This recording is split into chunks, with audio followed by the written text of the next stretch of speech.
Hello guys, ito po yung niloto ko po ngayon. Big potato po yan. So nilaga ko muna po yung potato, tapos naka-slice po muna yan bago ko nilaga.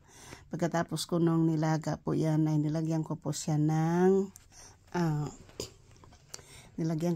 ng olive oil, garlic salt, garlic powder, basil, yan po, at saka olive oil po yung aking nilagay po dyan. Tapos, ngayon po, nagluto din po ako ng paksiw na litson. Yan po. Ito po, yung leftover po ito na litson. So, ginawa ko po ito ng paksiw na litson. Bisaya style po. So, ang ingredients ko po dyan ay litson na baboy, pagkatapos po red onions, tapos garlic, soy sauce, vinegar, at saka chicken bouillon po kasi wala tayong pork bouillon. So yan po, malapot na po yan. Oh. So yan lang po, pinalambot ko lang po siya. So malambot na po siya, yun ay kakainin na po natin yan mga kabisaya. So sana po ay magustuhan po nyo itong aking recipe po, kasi yan lang po yung aking, hindi matagal na po rin akong hindi nakakain po ng karne. So wala po akong ibang makitang karne dyan sa aking refrigerator, freezer, kundi yan lang po yung ating nakikita. So ito nga po yung kapirasong buto. Laman po yan, laman. Wala po siyang balat, kundi puro po siya laman. So, medyo matagal-tagal na po itong litson dito sa sa akin po. Umuwi na po yung sa Pilipinas yung aking kaibigan na nagbigay nito. Kailan ba yung binano? Basta matagal na po yan. Medyo hindi na makasiguro mga 2 buwan o 3 months na po siya. Pwede pa na mapagkabot natin 3 months kailangan lutuin. So yan po, sana ay magugustuhan po nyo yung ating po, yung masarap naman po hindi po siya maasim, hindi po siya maalat, tamtaman lang po yung lasa niya. Ayan. Katamtaman lang po yung lasa niya. So, kakain na naman po tayo ng karne ngayon, di ba? So, yan lang po. Maraming salamat po sa inyo pong panunood nito. Yan lang po yung aking pong vlog po ngayon. Hindi naman po natin ito mai-upload kasi hindi pa po ako tumanggap ng congratulations na monetize na po tayo. Yung nauna ko lang yung tinanggap po yung yung congratulations, you are already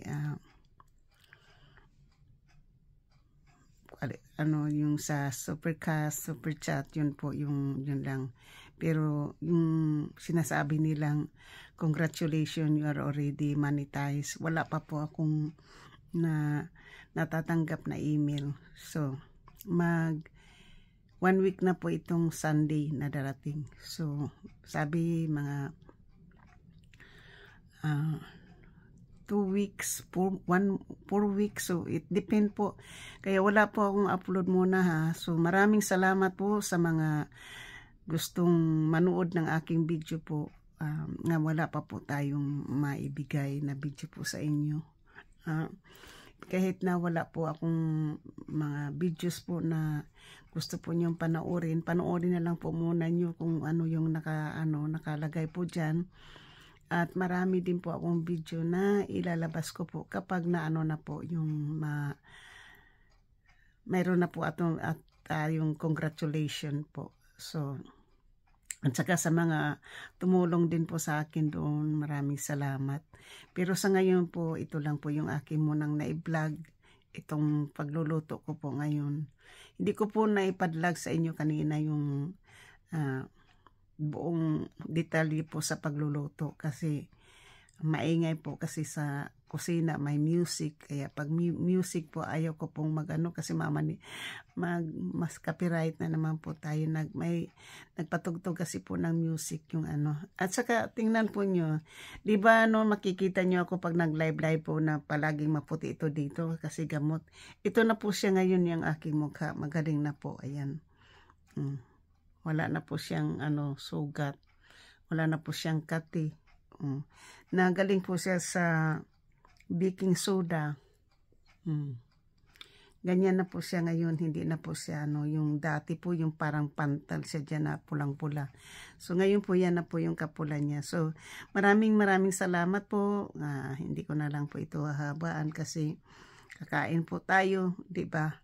Kakain tayo kasi kagabi po talagang hindi man ako umiinom ng kape pagdating sa gabi po, pero parang nanginginig yung katawan ko kagabi kasi kulang po yun sa kain dahil pumasok po tayo ng trabaho kumain po ako ng 11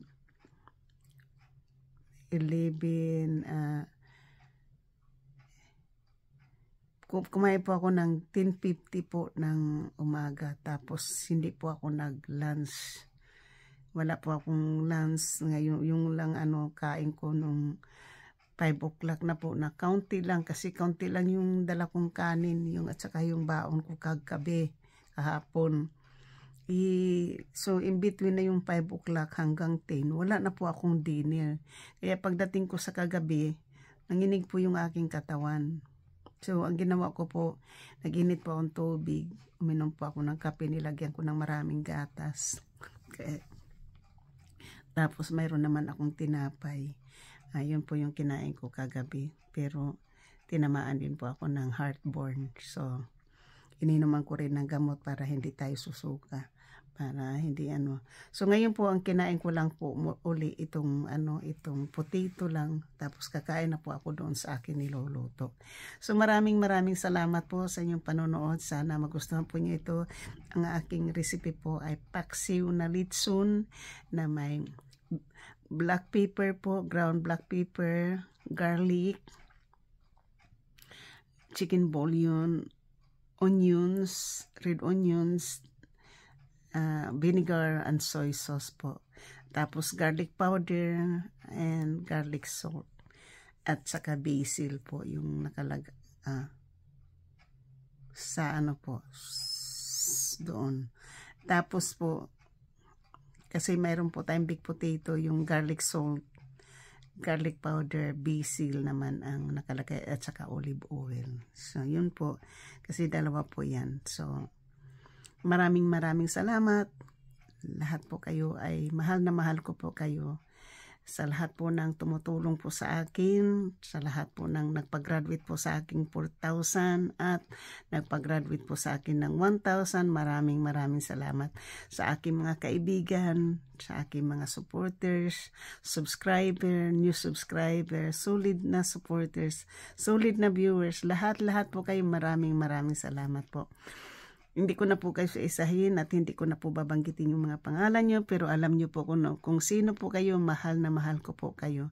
I love you all. Bye-bye.